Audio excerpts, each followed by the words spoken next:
Suli vei. Hei Suli vei. Joo, oikein hyvää juhannusta kaikille. Hyvää Jussia kaikille. Tässä on 10-11 kilometrin pää matkustamassa viettämään juhannus noita tsembaloita ja niin.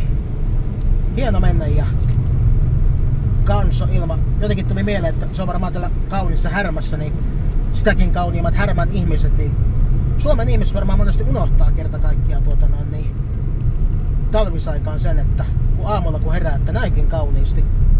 Että näinkin kauniiseen aamumiljööseen voi herätä kerta kaikkiaan, koska kaamosta kuitenkin kestää aina niin pitkään, niin se on hienoa, että mitenkä tää onkin sitten aivan toisenlaista herätä näihin kesämiljöisiin, että todella hieno asia ja hieno vaihtelu ja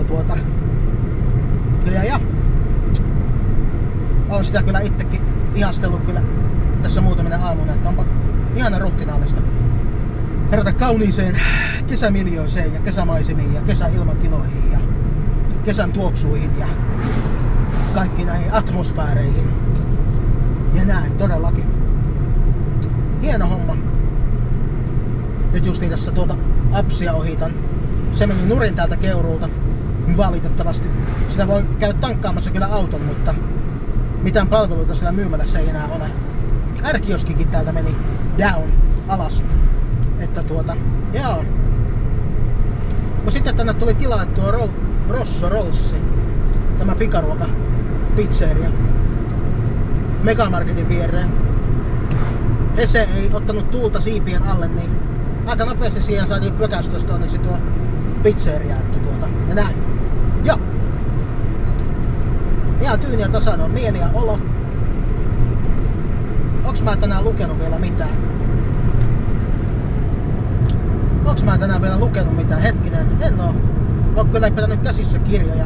Ei kun oon mä tänään lukenut. Joo, kyllä.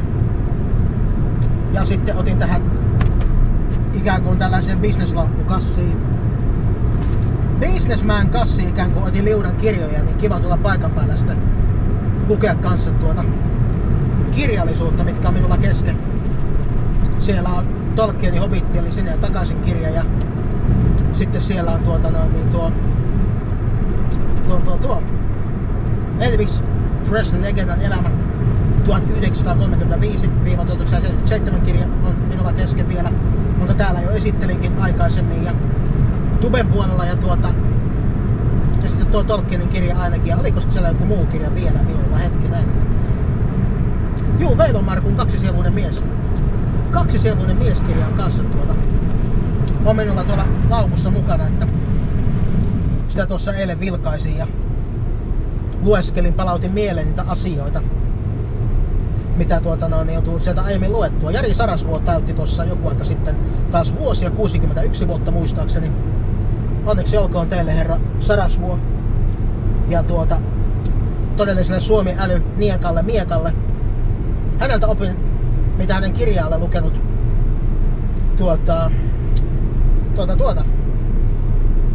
Sisäinen sankarikirjaa, niin siinä hän kertoi näin, että mitä tulee siihen kirjan silmäilyyn, että hänen kaverit on monesti hänelle ysäriluvulla nauroi, kun häneltä kysyttiin hänen kaverit, että oletko tätä kirjaa lukenut, niin hän vastasi monesti aina, että joo, olen mä siihen tutustunut.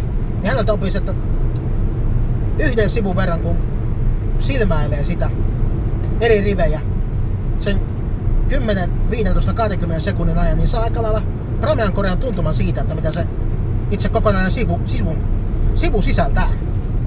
Ja sitten toinen, minkä opin Jarilta, niin on se, että siinä missä luet vaikka nyt 56 kirjaa elämässäsi, tai vaikka 114 kirjaa elämässäsi uutta kirjaa, niin sen sijaan lue jotain yhtä tiettyä kirjaa, tai muutamia jo sinun lukemia, tai muutamia jo sinun lukemisi kirjoja, lue niitä uudelleen vaikka se 4-5 kertaa läpi.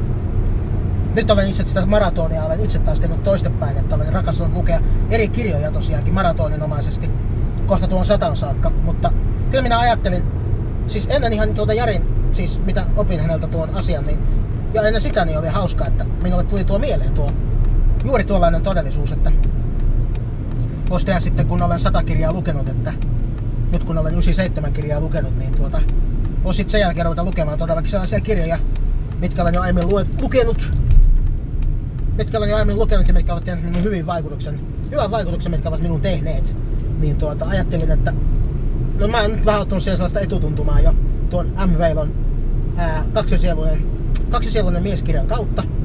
Mut sitten oli hieno saada vahvistus älykkäältä J. Sarasvuolta, että tuolla tavalla mieluummin ihmiset että tehkää, harrastakaa tuolla tavalla mieluummin kirjojen lukemista. Kyllä. Ja pointtina varmaan Jarilla taisi olla se, muistaakseni hän taisi kirjoittaa siihen, että sieltä saattaa kuitenkin avautua aivan uusia asioita. Tai sitten tulee sellaisia niin kuin uusia, todellakin älyväläyksiä, uusia asioita, aha-elämyksiä tulee. Ja sitten jopa sekin, että yhtäkkiä niin kuin, sitten, että joku sellainen asia, minkä olet jo kerran lukenut, sieltä muistat jo, niin kun uudelleen sen luet, niin sitten siihen saattaa tulla joku syvempikin kerros siihen jo lukemaasi teksti- ja aihealueen teemaan, minkä luet jo uudelleen, joku kirja, minkä olet jo aiemmin lukenut. Että hieno asia, että sain tuollaista vahvistusta tosiaankin Sir J. älykkäältä Sarasvuolta. Todella hieno homma, ja täten suosittelen kyllä sinullekin, joka minulla olet lukutoukka, että ota sinäkin tuollainen ehdottomasti. Nyt heti tänään taikka myöhemmin sitten vaikka juhannusviikon jälkeen taikka sitten jossain vaiheessa elämääsi. Jos olet vaikka tietyn tällaisen tavoitteella ottanut itse kirjoisin.